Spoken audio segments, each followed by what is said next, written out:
خواندن. بعد همین دعا را خواندن برادرها و خواهرای عزیز، همون چی مقصدی که داشتین، همون چی نیتی که داشتین، چه حاجتی که بود، حاجت فرزند بود، حاجت مقصد یگان مبلغ بود، حاجت یگان خانه بود، حاجت یگان آشتی کردن بود، حاجت یگان سفر کردن بود. بعد از اون دعا را کردی، بعد همه را از الله مهربان بخوا. انشاءالله خدای مهربان طریق نمازش پیامبرمون به ما تعلیم داد، خدا خواهد ثواب میگیریم. خب اینجا در سوال دیگر آمده است، طرز نماز حاجت را بیان کنید. یک نمازی هست برادرای از به نام نماز حاجت. آیا همین نماز حاجت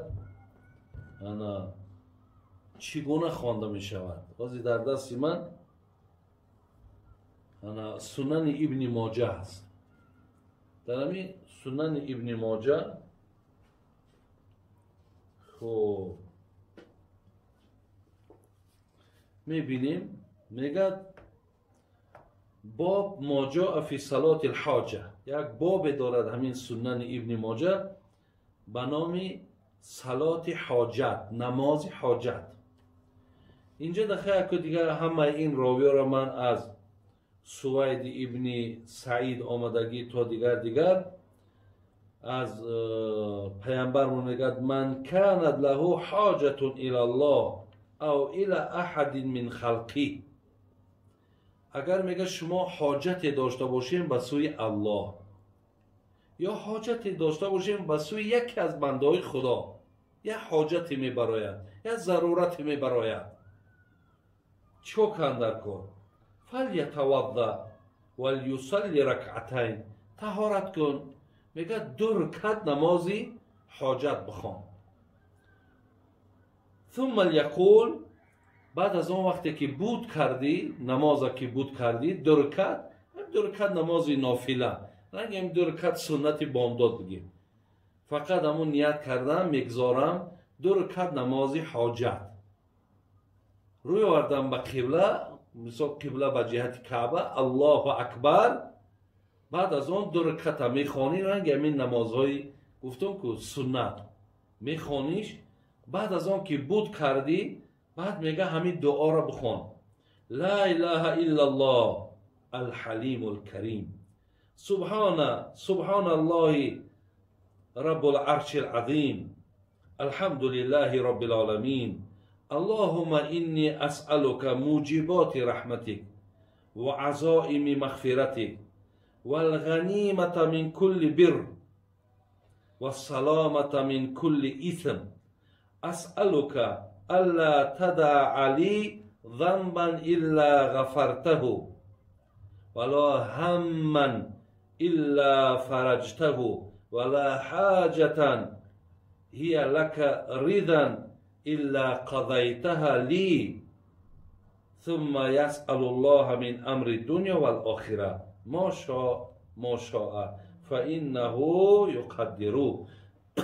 این دعا را که خواندن، بعد همین دعا را خواندن برادرها و خواهرای عزیز، همون چی مقصدی که داشتین، همون چی نیتی که داشتین، چه حاجتی که بود، حاجت فرزند بود، حاجت مقصد یگان مبلغ بود، حاجت یگان خانه بود، حاجت یگان آشتی کردن بود، حاجت یگان سفر کردن بود. بعد از اون دعا را کردی، بعد همه را از الله مهربان بخوا. انشاءالله خدای مهربان طریق نمازش پیامبرمون به ما تعلیم داد، خدا خواهد ثواب میگیریم. اینجا در گفته است که بابای حاجی نامهای الله چند تا هستند؟ نامهای الله مهربان چند تا هستند؟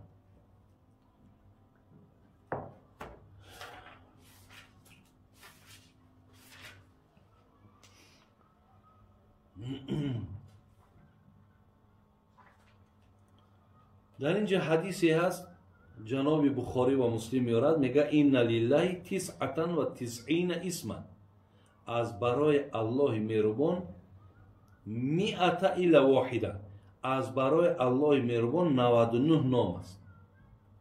من احصاها دخل الجنه انه ویتر یحب الویتر. برادرای عزیز، میگه هر کسی که همین 99 نام از یاد کند او داخل جنت می شود. شما در اذکار صبح یعنی ذکرهای سحر در همین ها را اگر از خود کنید بهترین می شود. ببینید در بسیاری از کتاب ها هست. شما از اینترنت هم میتونید نویسین نامهای خداوند، خودش میبراید. همین را نویسین. ببین من حاضر برای شما میخوانم.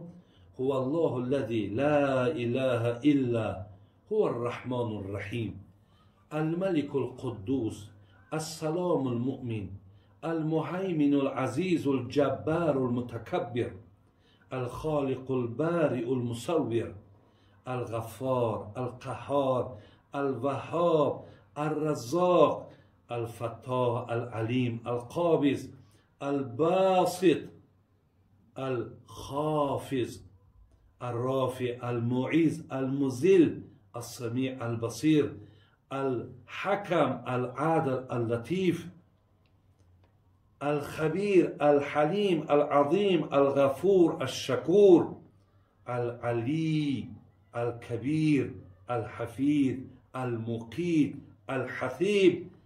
این خیلی آمده برادر عزیز. همینجا 99 نام از نامهای الله هست. شما هر سحر باید این را خوانین. اگر حفظ کنین، پیامبر میگه کسی حفظش کند او داخلی جنت می شود. من در اینجا صحبت من برادران عزیز قطع میکنم، زیرا که گفتم که در ابتدا که تا توانایی من، تا چقدری که قوتی که دارم من برای شما صحبت میکنم. مادامی که در خودم خستگی را احساس کردم، زیلی ها صحبت قطع میکنم و انشاءالله باز در روزهای نزدیک سوالهای باقی که در پیشم دارم من برای شما انشاءالله جواب میگردانم. الله مهربان همه شما را عمر دراز دهد، ایمان کامل تون دهد. خدای مهربان خیر دنیا و آخرت نصیب تون گرداند و انشاءالله در این لحظه ها اشتراک کردن شما، همچنان در این لحظه ها گوش کردن شما برای فایده جان شما در دنیا و در آخرت است. الله مهربان سعادت دنیا و آخرت نصیب ما گرداند. السلام علیکم و رحمت الله و برکاته.